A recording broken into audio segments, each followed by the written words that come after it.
To the Dunn Center, where the Panthers lead the Govs 41-39 in a close game here.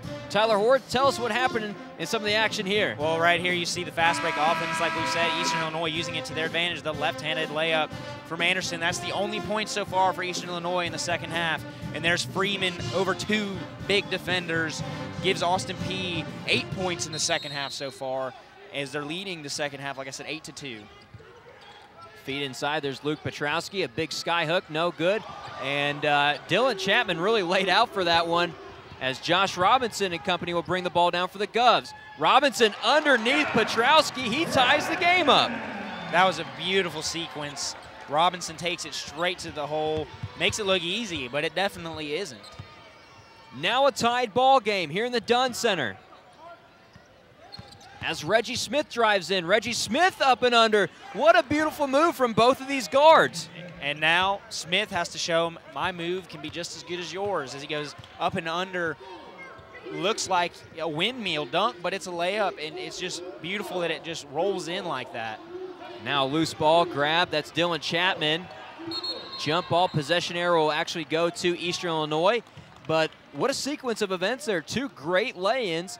Josh Robinson making Luke Petrowski miss as he goes underneath him, lays it in. And then the opposite way, Reggie Smith pulls that one down from about his ankles when he was in the air and throws it up into the basket. Two great guards there, definitely making plays. A little bit of burst of energy after the timeout, it looked like. They just off and running and making everybody know why they play basketball. They give them their best move of the night, both of them.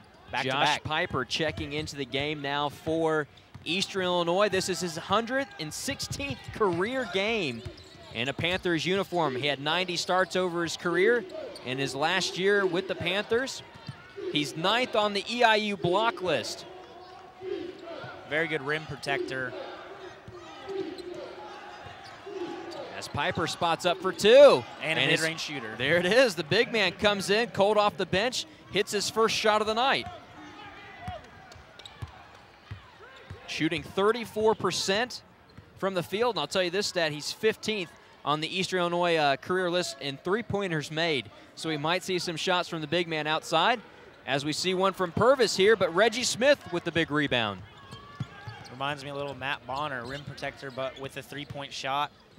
His specialty. Eastern Illinois trying to slow down the action here, as there's Piper. You can obviously tell he's comfortable from that area. He was not really nervous about taking the shot if he had to. As Chapman pops out, there's Piper again, guarded by Freeman. And Johnston, who had a great stellar first half, gives back out to Piper. Piper's three, no good. Rebound goes Horton. It's a good look for Piper. You expect him to make those pretty often after what I hear about his three-point capabilities. Governors trail by 4 to the Panthers, 45-41. Eastern Illinois, 2 of the last 9 from the field. As Jeremy Purvis looks inside, there's Chris Horton. Horton turns. Horton tries to throw that one off the side of the goal. Rebound, Luke Petrowski. Sometimes you forget where you are when you're going up against somebody that's almost 7 feet tall. Piper's shot this time, fadeaway, goes in for 2. And that's going to cause Austin Peay to call a timeout and Coach Dave Luce to slow down this tempo. In your 116th career game for Josh Piper, you come up, you are already have 4 points, and the only shot you've missed thus far is a three-pointer. Yeah, you know, he's definitely comfortable coming off the bench. As everybody can see, shooting as soon as he gets in, and he's already hot. It looks like he's been in the whole game. Hasn't touched the floor all day. He's been here for years. I'm guessing he's been in this role more than once. Only 90 career starts for Eastern Illinois, 116 career games. A talented player. And that's one of those guys, it's one of the senior leaders you want out there. Same with Matt Petrowski.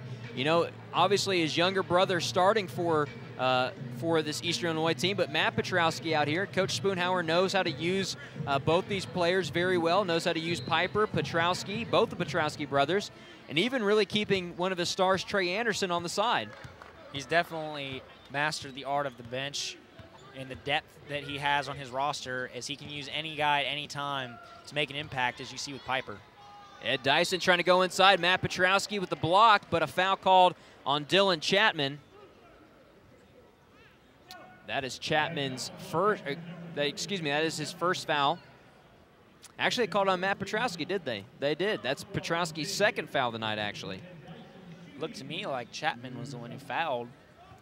Petrowski looked like he had a good block. But I think they finally gave it to Chapman there. So originally was right on the call there. Yep. As Ed Dyson makes that free throw attempt there. Free throws have been big for Austin Peay today. They're really making them. They're not going up there and missing. They call them free for a reason, and I think Dave Luce is finally exhaling when they get out there on the free throw line thinking, hey, maybe they're going to make these. We see a drive the other way. Reggie Smith, foul called on Chris Freeman. That one was close there. Chris Freeman, that's his third foul. He tried another one of those layups like he did earlier.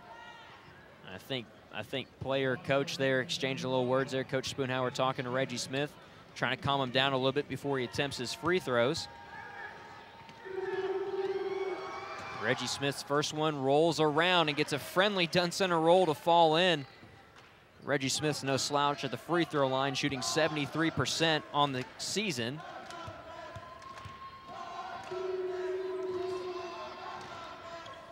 As his second one falls as well, he's now shooting 100% for the night. He won't miss too many free throws. Put him there a lot throughout the season. Austin Peay down by 6. Working inside, there's Chris Horton. He makes a move. Horton, no good. Freeman with the putback. They're not boxing out Freeman, and if they do, they're not boxing out Horton.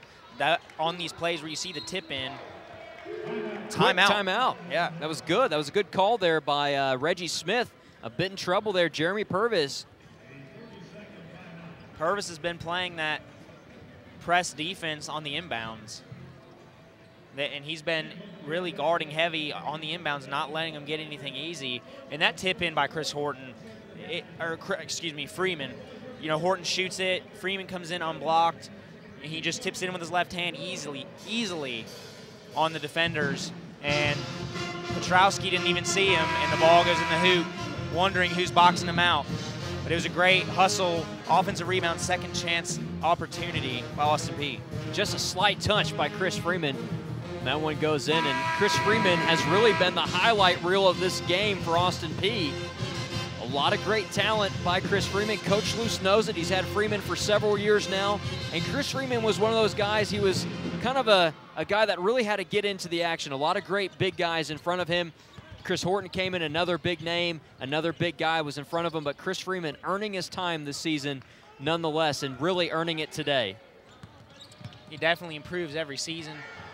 As we see a block on Matt Petrowski, and then Piper tries to put it back in, no good, and the ball out of bounds. Austin Peay possession. Interesting sequence. It looked like Petrowski was going to put somebody on a highlight reel. I don't know if he missed it or got blocked. I don't know who can block him that high. I'm guessing Horton. That was Chris Freeman came in, actually. Freeman? That was one of those quick moves by Freeman. He has the ability to jump against any big man. Somebody should check his vertical after that. Josh Robinson slowing down the offense here. Robinson stops, fires, puts it in for 2. And now the Govs only trail by 2 to the Panthers, 47-49. As we see a big pass in there by Reggie Smith, EIU will try and slow this one down.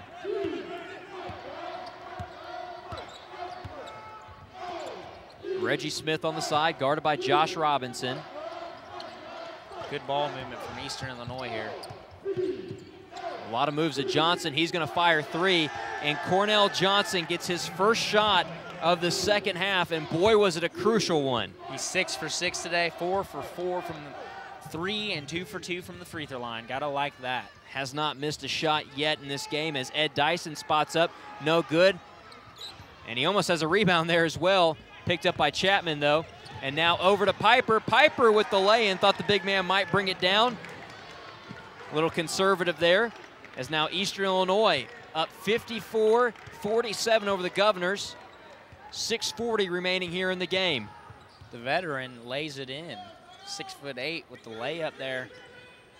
He likes to shoot the 3 ball. He probably doesn't dunk a whole lot. Josh Robinson's 3, he's fouled on it. And when we come back, he'll head to the line to shoot 3.